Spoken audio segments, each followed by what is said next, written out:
what's up guys, Bajheera here. For this video, I'm going to be bringing you some Warrior 3v3 arena tips, specifically the power of a solid swap.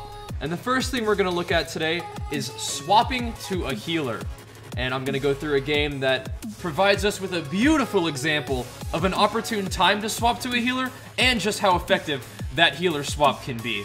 Now in this match, we are going to be squaring off against a Warrior Mage Priest. Now our main objective here is to hit the mage as much as we possibly can while pouring CC into the priest. As Shaman KFC, we can definitely kill the mage. But one of the things we want to look out for is the coordinated burst by the mage and the warrior on our hunter. And just as they're popping offensive cooldowns on my hunter, I'm able to charge the mage and focus pummel the priest, which is going to make the mage have to ice block instead of using the full potential of his burst there. With an ice block down, I'm going to pop Recklessness on the mage, along with Stormlash Totem, to deal tons of damage to this mage. A quick focus charge followed by a focus pummel is going to stop any heals that this mage could possibly get from his priest, which is going to force out the guardian. Right now, we've got them on the ropes. The mage is kiting down to the bottom part of the map, and although they are starting to line up some pretty significant damage on my hunter, things are still mostly under control. Right now, my hunter and I are going to line up a beautiful trap coordination with a double shockwave on both DPS, followed by a stormbolt on the priest, which is going to allow him to land the trap without worrying about the DPS eating it. The priest does end up trinketing that trap, which is going to be a huge deal in just a few moments. I do want to kill the Psyfiend to avoid letting my team get feared. I'm going to avoid the ring for a moment to focus pummel the priest. I do end up walking into the ring anyway, which is kind of bad, but I do get dispelled out of that, and this is where things get interesting. The mage is very, very low, so he's going to get life swapped by the priest. Now, taking a look at my action bar, I noticed that I have all three of my stuns up or will be up soon. So I have my charge and my shockwave, which are off cooldown right now, and my stormbolt will be up in a matter of moments. So I'm going to focus charge the priest, put him into a shockwave. As soon as that shockwave is ending, I'm going to put him into a stormbolt, followed by a hex by Hodded, and with that, the priest is just going to go down. Normally, you don't actually want to swap to the priest after life swap, but in this situation, I had all three of my stuns available, and I knew if we acted fast, that priest wouldn't have a chance to react. So one more time, I'm going to have a focus charge on the priest on his Divine Hymn, get my hamstring on him, get a Mortal Strike on him, put him into a shockwave, use two quick overpowers on him, and as that shockwave is ending, I'm going to throw the Stormbolt at him, followed by a Hex by Hodded, just to prevent him from getting any sort of heals out, and he is going to go down. Right now, we're going to take a look at this game with the team communication, just so you can see exactly how this was set up. That's alright. That's what we get to got a play. mark on me. Should have not hit those, but yeah, got him out. Oh, he's over there. Nice. Yeah. Give myself freedom. Sneaky rascal.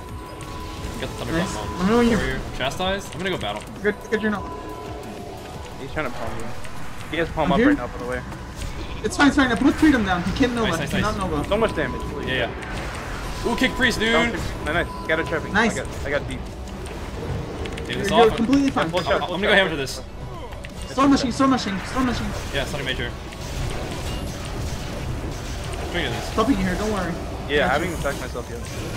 Really good damage on I'm this guy. here. Yeah. I'm sitting this by the way. I'm sitting here. Charge up heal. Trigger everybody. My mistake. I'm gonna sleep priest. Kick him again. Oh, I want my max was. So weird. Fuck. These roots. I sacked myself. Okay, good sack. Silencing priest. You can stun like a trap. Yeah, in a second. He just vanished. He just fell. Okay, yeah. Juke CS. Sunny with DPS. Sunny priest now. Really Give good. myself here. Yeah. Might be able to get it. Feared. Oh shit. I got it. Wow. Nice. Trinket it by the way. Good Psyfiend. Pump poly, I'm changing this, and that's it. Oh, You could have said trinket. Kick priest. Ring him cross down. I got A lot of damage. I'm in the ring. Fuck. Balance priest. guess a freedom. Okay. Getting your ring, sorry. Nice. You're good. Second enter. Watch out. Yeah. I'm going priest, dude. Yeah, it's fine. Go for it. I have another stun after this. Exing low, so he can't do anything. Nice. Oh, nice. Get an warrior. I'm just linking for fun. Yeah, I have second fire. I can myself. Yeah. Shockwave. I saw that I had Shockwave and Stormbolt like up, so I was like, yeah, let's do it. And then you hex him low too. Really good.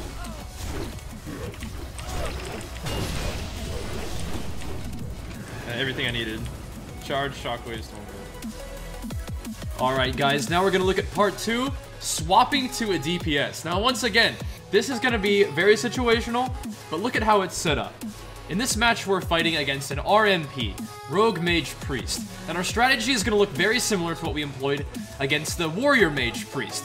We're going to mainly try to hit the mage to control his damage and his CC output, all the while trying to put as much CC into the enemy priest as possible. Luckily for us, we were able to disrupt their opener, which negates a lot of their early pressure.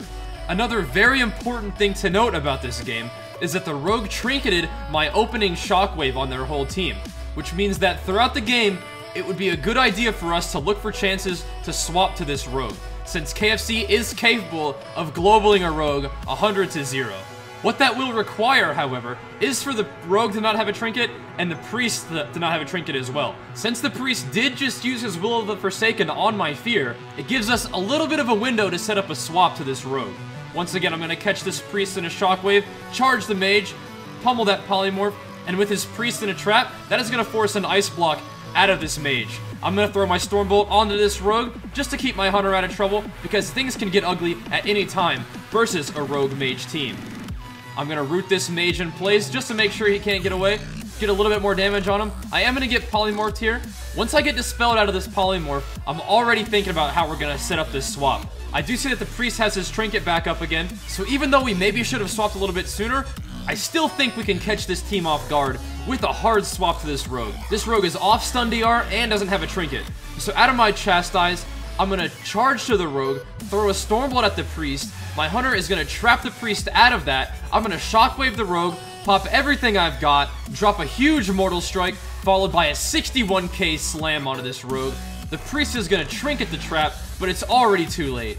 Really good CC and burst coordination coming from me and my Hunter. Drop that Rogue where he stood. 65% to 0 in a beautiful CC chain. Now, once again, we're going to take a look at the team communication for this game to see how we set that swap up. I don't know why he's not getting that. Charming? Here. I charmer. I'm cheap shot, they go me. 300. Got it, mate. This one's Rogue's Trinket? Charmer? Yeah, this one's Trinket. One's A lot made of now. damage on it. Yeah, a lot of damage. I'm gonna sleep Priest. Yeah, Storm Rushing Priest. if you can get Fear Ward off, maybe? Yeah, okay. Stunning Rogue again. Trying. 1 second stun. I'm stunned. Okay. Battle Master? Yeah, give me sec. Second. Hey, it's off. You can fear. Okay, fear now. I kicked Priest, I'm fearing after. Feared him. Got that Mage too. Not Rogue, fortunately. Can you? Okay. You have stun, I can stun. Okay, Thunderclapping Rogue. I'm on Mage now.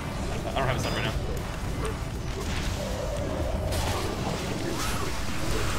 So, Shockwave both DPS, maybe? Yeah, I can create blinded as Blinded well. pull? Yeah. I got a I'm triple. sitting. Good. Full trap. Kick Priest, Keep kick that. It should be blocked. Yeah. Stunning Rogue. We're gonna have a Trinket actually, dude. That means we can kill the Rogue. Come poly. Fear Ward on a stun. Okay. Are you okay? I just heard it. Okay. Poly. I charmered. I kick Can you Priest. poly? Okay, nice. Still hitting Mage here. Yeah, a lot of damage right here. Okay. Okay, I'm gonna put me now. Okay. Short kitty. Yeah, Freedom Zor. dude, out of your kidney, let's swap Rogue. Okay. 1 second, let me stun him. Do you have a trap? I do. Okay. Stunning Priest, let's go Rogue. A lot of damage. Shit, Let's I'm kill him poly instantly. full, man. Nice. Nice. Yeah, if Rogue's ever Trinket, The that's link of KFC. Yeah, The link of shame. got him. Yeah, if Rogue's ever Trinket against KFC, we can global him. Just get a trap and a stun on a Rogue. Yeah. And go splat. Alright guys, in review, one of the common denominators for executing a good swap is the fact that your target does not have a trinket. That means when you swap to them in a stun or a silence, they will be powerless to defend themselves against your swap. A couple other things to look out for are positioning, cooldowns, and health percentage. If a target is too far pushed into your team, that makes them a vulnerable swap target. If a target does not have defensive cooldowns to deal with your swap, once again, that makes them a good target to swap to. For example, the Priest had already used its Guardian, Trinket, and Life Swap, also found themselves positioned right in the middle of our team. And to top it all off, the Priest only had about 30% health remaining, so they did meet all the criteria for a good swap. Did not have a Trinket, did not have cooldowns, wasn't in the greatest positioning, and was already at low health. Likewise, if we take another look at the swap against the rogue, we'll see that he is positioned pretty far into our team at this point, does not have a trinket, does not have his vanish, and is only at about 65% health. Definitely meeting the criteria for a good swap. The only thing that could have been better is if we had managed to get the trinket out of the priest before executing this swap, then they would have been completely powerless to stop us. However, the swap was executed quickly and devastatingly enough that the priest, even with his trinket, was not able to react in time. Alright guys, that's going to bring us to the end of this video. I really hope you guys enjoyed this sort of instructional / tips video, breaking down an aspect of Arena that might help you guys improve. If you did enjoy this style of video, please be sure to give it a thumbs up, and feel free to ask me any sort of questions that you'd like me to address in the comment section below. Once again, if you guys enjoy these videos, be sure to subscribe for more. Thank you so much for watching, and I'll see you guys next time. Peace!